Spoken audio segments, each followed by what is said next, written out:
शेख साहब बहुत बहुत शुक्रिया वक्त देने के लिए। सबसे पहले तो मैं चाहूँगा कि जो आज डीजी आईएसपीआर की प्रेस कॉन्फ्रेंस थी उस पर आपकी और आपकी जमात की क्या राय है वो बताइएगा, क्योंकि आज तो बाकायदा जो है वो चार्जशीट किया गया है तहरीक इंसाफ का नाम लिए बगैर। नाम तो नहीं लिया लेकिन रेफरेंस हमें पता है कि तहरीक इंसाफ वो कहीं कहीं इमरान खान के हवाले से था, चाहे वो आपकी खैबर पख्तूनख्वा में गवर्नेंस हो। 9 मई के हवाले से कहा गया कि एक मुनाफिकाना और दोगली पॉलिसी है कि फॉल्स फ्लैग ऑपरेशन कहते थे और आप कह रहे हैं कि जिन लोगों को पकड़ा गया है वो गलत उनको सजाएं मिली है। ये क्यों है आपका बयानिया? फिर ये कहा गया कि जो 26 नवंबर का वाकया था वो एक साजिश थी और सियासी दहशतगर्दी थी। क्या कहेंगे आप? पहली बात तो ये सर, मैं ये समझता हूँ कि ये बिल्कुल गैर मुनासिब बात है कि आईएसपीआर के डीजी जो है उन्हें इस किस्म की गुफ्तगू एक पाकिस्तान की सियासी जमात के हवाले से, बेशक उन्होंने नाम नहीं लिया, वो उन्हें नहीं करनी चाहिए थी उन्हें। लेकिन ये प्रोफेशनलिज्म का तकाजा ये है कि आप जो मैटर्स जिनके तलका है वही उसका जवाब दें। मगर आई डोंट नो वाई उन्होंने पाकिस्तान की सबसे बड़ी जमात के हवाले से गुफ्तगू की है, तो हम ये समझते हैं कि ये नामुनासिब था, ये नहीं करनी चाहिए थी। 26 के हवाले से मैं बात कर लेता हूँ, फिर 9 मई पे आ जाते हैं।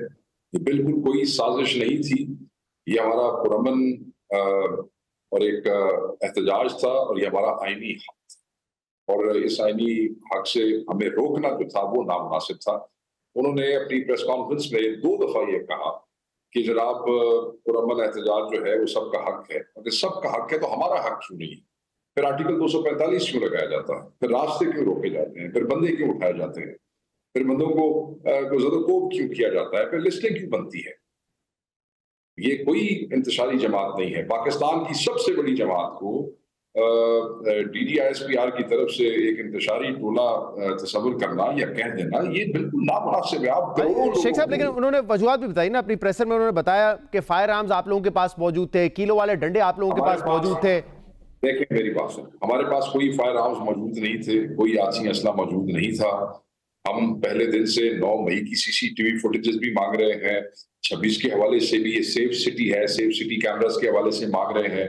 अगर आशीन असला था तो आपके चैनल की DSMGs मौजूद थी, इंटरनेशनल मीडिया मौजूद था, तमाम के तमाम सहाफी वहां पे जिस वक्त पेशावर से चले हैं इस्लामाबाद तक साथ मौजूद थे। कितनी फुटेजेस आई हैं सोशल मीडिया पे, गोलियां लगने की जो उधर से पुलिस और रेंजर्स की तरफ से फायरिंग हो रही थी, वो फुटेजेस तो मौजूद हैं।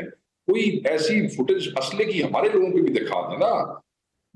कुछ फुटेजेस तो इंफॉर्मेशन मिनिस्टर जब बैठे उन्होंने अपनी वीडियोस कुछ दिखाई, और फुटेजेस तो वो ये दावा कर रहे हैं कि आप ये भी फुटेज दिखा दें कि किसी रेंजर और पुलिस ने जो है असला चलाया था। वो कह रहे हैं ये भी फुटेज कोई मौजूद नहीं है।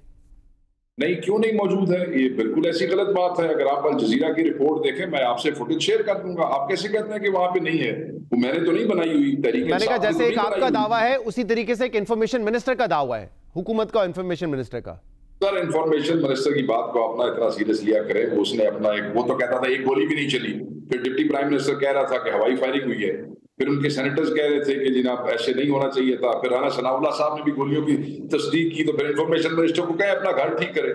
9 मई के हवाले से हम तो CCTV फुटेज की डिमांड कर रहे हैं। हम तो सिर्फ ये कहते हैं, और DGISPR साहब को भी जो उन्होंने बातें की है उनको नहीं करनी चाहिए थी। जनरल साहब को ये देखना चाहिए था कि तस्वुरात और तासुरात जब आप पहले ही बना लेते हैं तो फिर इंसाफ के तकाजे पूरे नहीं होते हैं। आप क्यों कह रहे हैं कि ये दहशतगर्द है? इसका फैसला तो अदालतें करेंगी। 9 मई के हवाले से उन्होंने कहा कि PTI ये कहती रही कि फॉल्स फ्लैग ऑपरेशन था, फौज के अपने लोग इसमें मुलविस थे। तो जब अगर अब सजाएं हो रही हैं मिलिट्री कोर्ट के जरिए, तो फिर आप उन लोगों का दिफा क्यों कर रहे हैं? आप क्यों मुस्तरद कर रहे हैं मिलिट्री कोर्ट के ट्रायल को जब वो आपके लोग ही नहीं थे? देखिए सिर्फ पाकिस्तान तहरीक इंसाफ ये कह रही है कि सिविलियन का मिलिट्री ट्रायल नहीं चाहिए। वो ये कह रही है कि बहुत सी चीजें जो उन वर्कर्स के ऊपर इल्जाम भी लगाए गए हैं, एक तो उनके ठोस शवाहिद कोई नहीं है, दूसरा सिविलियन का मिलिट्री ट्रायल नहीं होना चाहिए, तीसरा जो ऑफेंसेस हैं वो सिविलियन नेचर के हैं, उनको आप मिलिट्री में कोर्ट्स में ले जा नहीं सकते। ये स्टांस है पाकिस्तान तहरीक इंसाफ का, और उसमें सबमिशन सिर्फ इतना सा है कि वो जो आपके इंटरनेशनल मुआहदे साइन किए हुए हैं वो मेरी पार्टी ने या किसी एक आदमी ने तो नहीं किए ना, वो रियासत ने किए हुए हैं दुनिया के साथ।